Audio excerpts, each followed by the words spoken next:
Assalamualaikum abia kiban hukum hana ta sembahyang Jumaat. Tapi sembahyang limang nah liaga handa ya ba Jumaat. Walasan tayong handa sembahyang Jumaat. Pekon. Sembahyang lima waktu nah ada sembahyang Jumaat tagay hana. Pekon hana ada sembahyang. Dacha ada hana ada sembahyang Jumaat. Laya boh waktu hana taja ba Jumaat nyan ganggap gudayo munafik. Liaga tapri menurut hana alasan syariat. Hana kodoran yang dibolehkan. Taja hai ba Jumaat. Dosa tu. Hai ta sembahyang Jumaat nah man lahu tatib sembahyang. Kecuali buat tempat yang tanya tinggalnya hana Jumaat, hana urung sembahyang.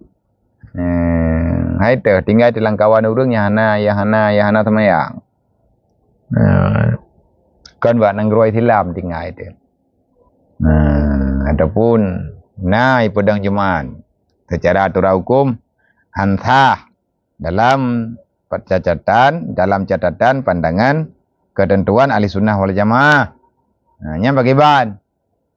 Nyam ya hana tajak berarti karena ada tajak bisa lagetan. Nyana pandangan yang lain. Abia lunna lum sumpah, lum pakai Al-Quran dalam tabuh masjid. Lung sumpah, lung taubat, hanali lung tinggal semayang dan hanali lung piam tabai. Allahu Akbar. Tapi abia karuh lung langgar sumpah lung ucapnya.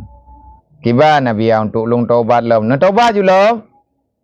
Murka lung pu murka lung abia.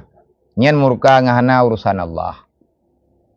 Tetapi rat langgar sumpah, tanya salah rayu. Mangkiban cara man kamu langgar sumpah. Tak taubat balik yang sumpah yang kamu melanggarnya tabu kafarat. Kafarat daripada sumpah, kafarat daripada pelanggaran sumpah, bu kafarat. Nyan taubat pelanggaran. Kata langgar sumpah, kiban cara ada taubat, bu kafarat. Man yang karhut lang dosa je bagi karhut lang dosa set. Tak taubat lah. Menjanji Allah Taala. Mana kira pemain-main Allah. Kalau nak pegang Allah Taala wa Nabi Muhammad, pegang bawahnya terkedim nyana hamba lu yang iji perbuat salah, yang iji perbuat dosa. Dedo kai tim taubat, li taubat dalam dosa. Ahwat ji ka dalam dosa pagiban.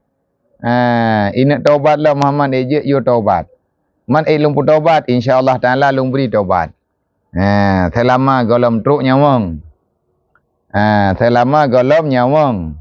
Truk baru kuang artinya golom truk malik mawon insyaallah tabi ni pun taubat ya Allah.